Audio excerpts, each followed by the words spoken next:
El escándalo que nació en la alcoba real. Goberné un reino desde las sombras mientras el mundo me llamaba bastarda. Soy Juana de Castilla, y la corona que me robaron cambió el destino de Europa. Mis enemigos me llamaron la Beltraneja, para borrar mi derecho al trono. Hoy soy yo quien os cuenta la verdad que la historia intentó silenciar. Imaginaos el sonido de tacones sobre el suelo de granito frío mientras las damas de la corte se acercaban a mi cuna, y bajaban la voz hasta convertirla en un susurro venenoso. No me miraban como a una niña recién nacida.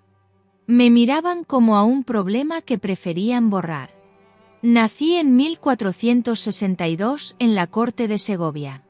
Mi padre, el rey Enrique IV, me reconoció públicamente como princesa de Asturias y legítima heredera ante las cortes del reino. Pero desde el primer instante, el aire del palacio olía a conspiración.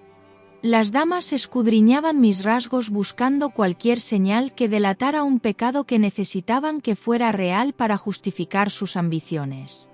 Se referían en voz baja a Beltrán de la Cueva, el favorito del rey, un hombre de gran apostura que montaba con elegancia y reía con demasiada familiaridad junto al lecho de mi madre. La reina Juana de Portugal, una mujer joven, apasionada y extranjera, atrapada en una corte llena de envidias, pagó muy caro aquella cercanía. ¿Era yo realmente hija del rey, o fruto de aquella pasión prohibida?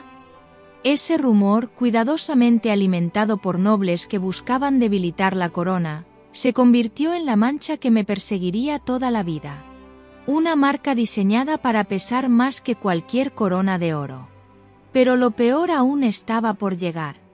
Y comenzaría el día que aprendí a leer el lenguaje mortal del silencio. Una niña marcada desde la cuna. ¿Queréis saber cómo se siente ser una amenaza desde que se abren los ojos al mundo? Es una soledad que se te mete en los huesos antes de entender el significado de las palabras. Me trasladaban de un castillo a otro, Buitrago, Escalona, como a una pieza de ajedrez valiosa pero peligrosa. Los muros de piedra eran gruesos, pero los rumores se filtraban por las grietas como el viento helado de la sierra.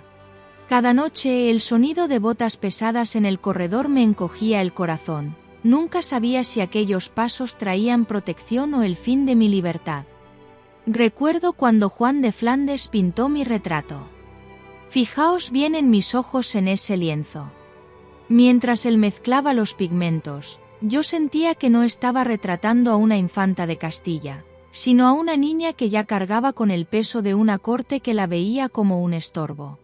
Mis ojos no piden piedad, piden que se escuche mi verdad. Aprendí muy pronto a leer el silencio entre los nobles, porque un silencio prolongado podía ser más peligroso que un grito de guerra. Me convertí en experta en el frío, el de la piedra de los torreones, el del abandono de quienes debían amarme y el de saber que para muchos yo no era Juana. Era la Beltraneja, la sombra que impedía que otros ocuparan mi lugar. Entonces llegó el día que lo cambiaría todo. Mi padre estaba muriendo, y con su último aliento, Castilla se convertiría en un campo de batalla. La tormenta tras la muerte de mi padre.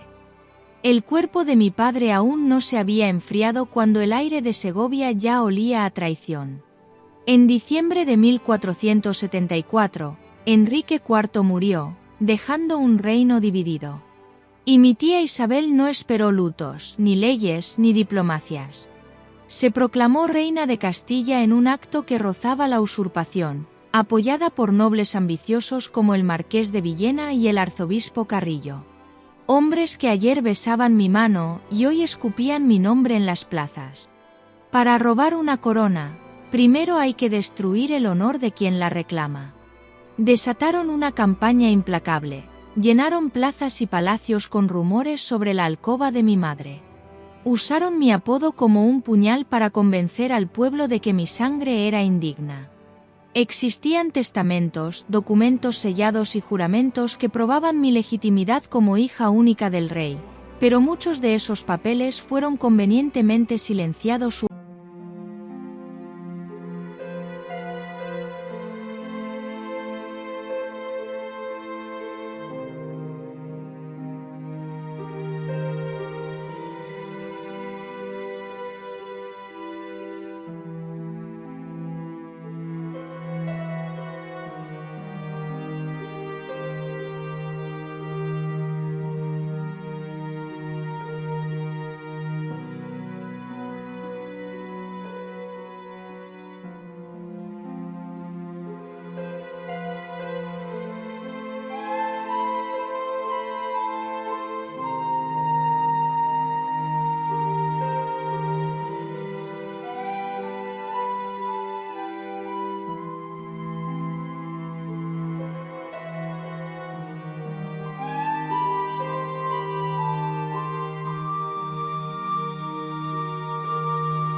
1976, aún me estremece cuando cierro los ojos.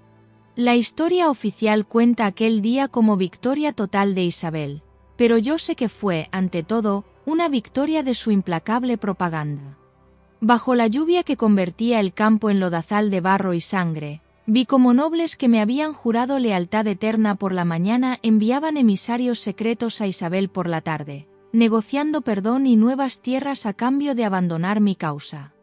La lealtad era una moneda que se oxidaba con la primera gota de lluvia.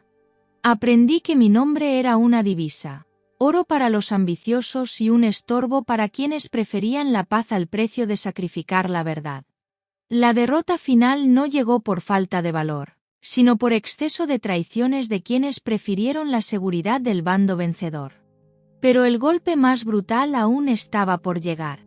Y vendría envuelto en el lenguaje frío de un tratado que me borraría de la historia. El exilio y la soledad del convento. Llega el capítulo más silencioso, el más amargo y quizá, el más doloroso de mi existencia. En 1479, el Tratado de Alcáçovas selló mi destino para siempre, sin que yo pudiera decir una palabra. Con solo 18 años me obligaron a tomar una decisión imposible: renunciar a todos mis derechos dinásticos o casarme con el hijo de Isabel y Fernando, un niño que apenas gateaba mientras yo ya era una mujer rota por la guerra. Elegí la dignidad del silencio y el retiro absoluto. Elegí el convento de Santa Clara en Coimbra antes que humillarme ante los hijos de mi tía. El sonido del cerrojo al cerrarse tras de mí fue el último eco de mi breve reinado. Vestida con el áspero hábito de monja, lejos de los salones de Segovia y los cielos infinitos de Castilla, pasé 50 años en soledad profunda. Durante décadas, escribía cartas que olían a melancolía, dirigidas a reyes que ya no querían escucharme. Siempre firmaba como yo la reina, porque el velo sagrado podía cubrir mi cuerpo, pero no podía borrar el derecho que Dios me había dado al nacer. Allí, entre oraciones y muros cada vez más estrechos, sentí el peso aplastante del tiempo, una tristeza que a veces me quitaba el aliento en las noches más frías. Vi morir a mi tía Isabel con todos los honores de una santa, vi a sus herederos gobernar mis tierras y expandir sus mapas, mientras yo permanecía como una sombra que se negaba a desaparecer. En 1530, cuando la muerte finalmente llegó, el mundo ya casi había olvidado que yo aún respiraba. Mi legado oculto y la justicia que merezco. Deteneos un instante y mirad con otros ojos el mapa de la historia que os han contado. Esa unión de Castilla y Aragón que tanto celebráis, ese imperio global donde nunca se ponía el sol y que cambió el mundo para siempre, se construyó sobre los escombros de mi vida y el robo sistemático de mi identidad. Si yo hubiera sido reconocida como hija legítima de Enrique IV, el árbol genealógico de España y Europa habría sido radicalmente distinto. Quizás otra línea de sangre habría marcado el destino de reinos enteros que hoy ni siquiera alcanzáis a imaginar. En los archivos de Simancas aún descansan documentos amarillentos y mi propio retrato, con esa mirada triste y firme que os interroga desde el pasado. No fui una bastarda, ni el capricho de un favorito ambicioso. Fui una mujer culta, inteligente y valiente que cargó con rumores, infamias y traiciones para que otros pudieran escribir la historia a su conveniencia. Cargué con el peso de la melancolía y la soledad del exilio para que otros brillaran bajo la luz de la posteridad. Me llamaron con desprecio la Beltraneja para no tener que llamarme nunca, con el respeto debido, Majestad. Ahora que habéis escuchado mi verdadera voz, fuera de los fríos libros de texto, os pregunto desde mi tumba olvidada de Coimbra, ¿seguiréis creyendo ciegamente la versión de los vencedores, o os atreveréis a mirar en las sombras de la historia y devolverme, aunque sea con un pensamiento, la justicia que merezco? Dejad vuestra opinión en los comentarios, porque la historia solo empieza a ser verdad cuando nos atrevemos a escuchar todas las voces que fueron silenciadas por el tiempo.